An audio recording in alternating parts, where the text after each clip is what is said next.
Assalamualaikum warahmatullahi wabarakatuh. Perkenalkan, nama saya Dina Dan saya Renime Anggara, kami dari kelas 12 IPS.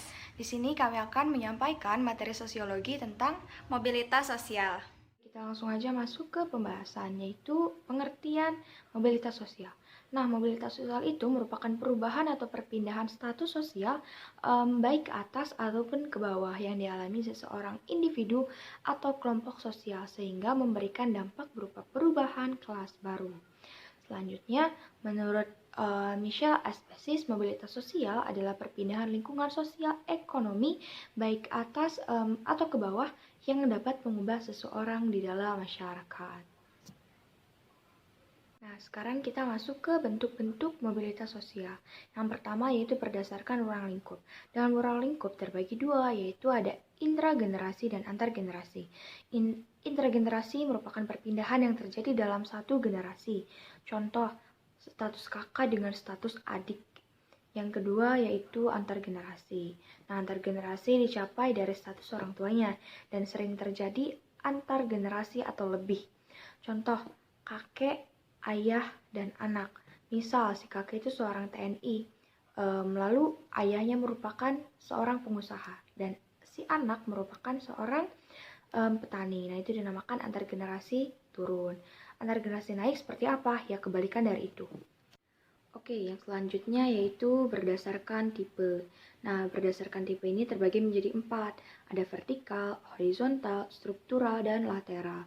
Oke, vertikal. Vertikal merupakan perpindahan dari satu kedudukan menuju kedudukan sosial yang tidak sederajat.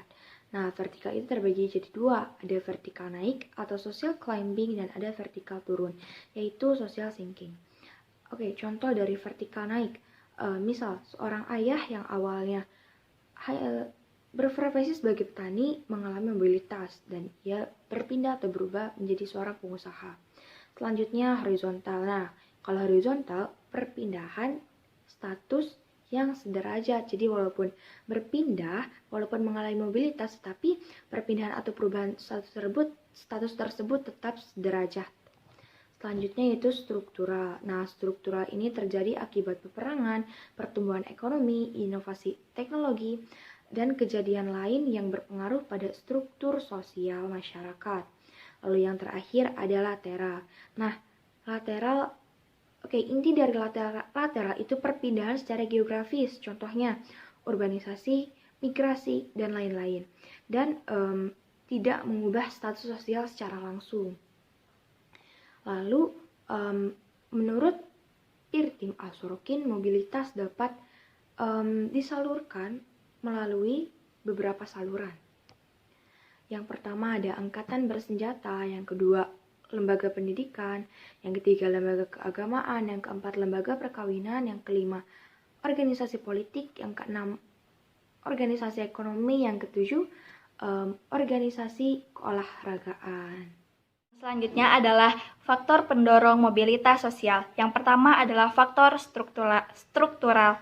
Faktor ini terkait dengan kesempatan seseorang untuk menempati sebuah kedudukan serta kemudahan untuk memperolehnya.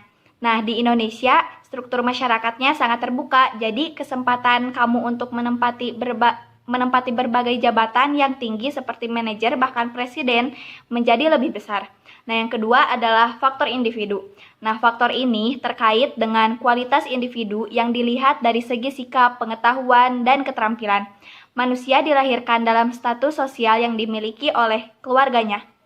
Nah, jika seseorang tidak puas dengan status sosial yang diwariskan, ia dapat berusaha untuk mencapai status sosial yang lebih tinggi, namun dia harus berpendidikan terlebih dahulu agar menjadi individu yang berkualitas.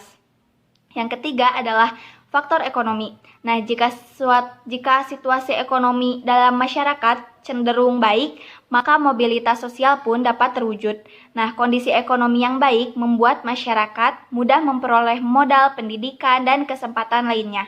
Nah, tetapi kalau kondisi ekonominya buruk, masyarakat akan memiliki pendapatan terbatas sehingga sulit untuk memenuhi seluruh kebutuhannya dan mobilitas sosial pun tidak akan bisa terjadi.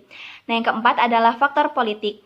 Faktor yang satu ini sangat bergantung pada situasi politik suatu negara. Nah, keadaan negara yang tidak stabil akan memengaruhi kondisi keamanannya. Nah, yang kelima adalah faktor kependudukan.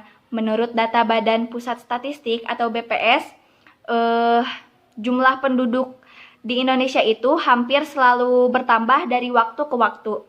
Nah, pertambahan itu bisa mempersempit lahan pemukiman bahkan meningkatkan kemiskinan.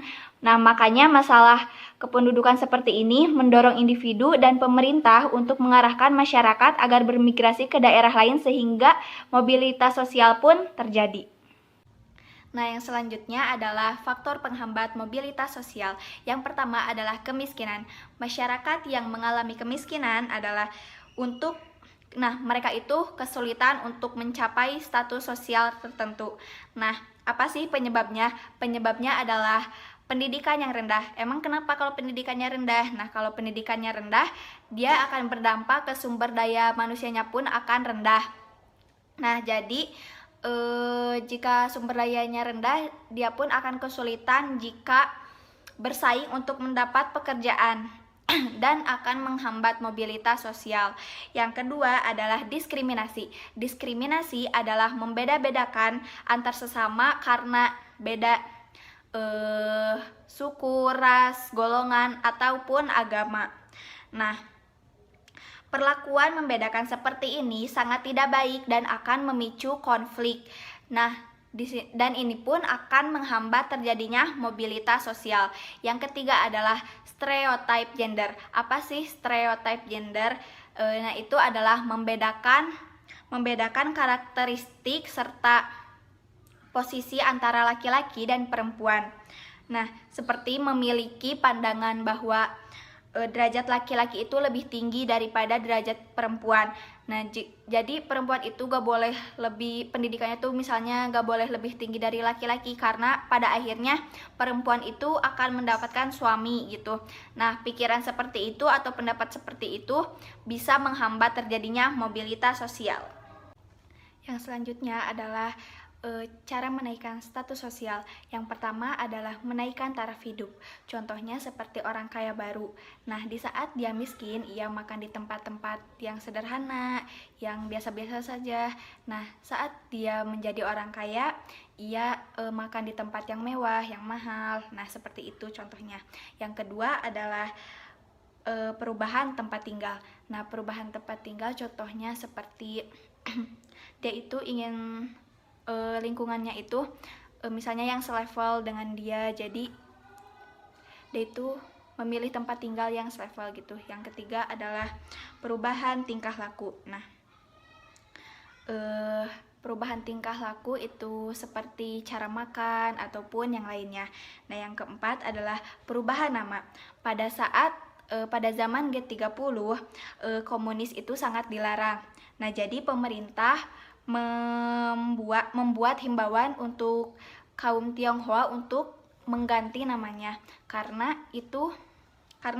jika tidak diganti itu mereka akan mengalami diskriminasi gitu, seperti dari mulai pelayanan ataupun yang lainnya. Nah, yang kelima adalah pernikahan.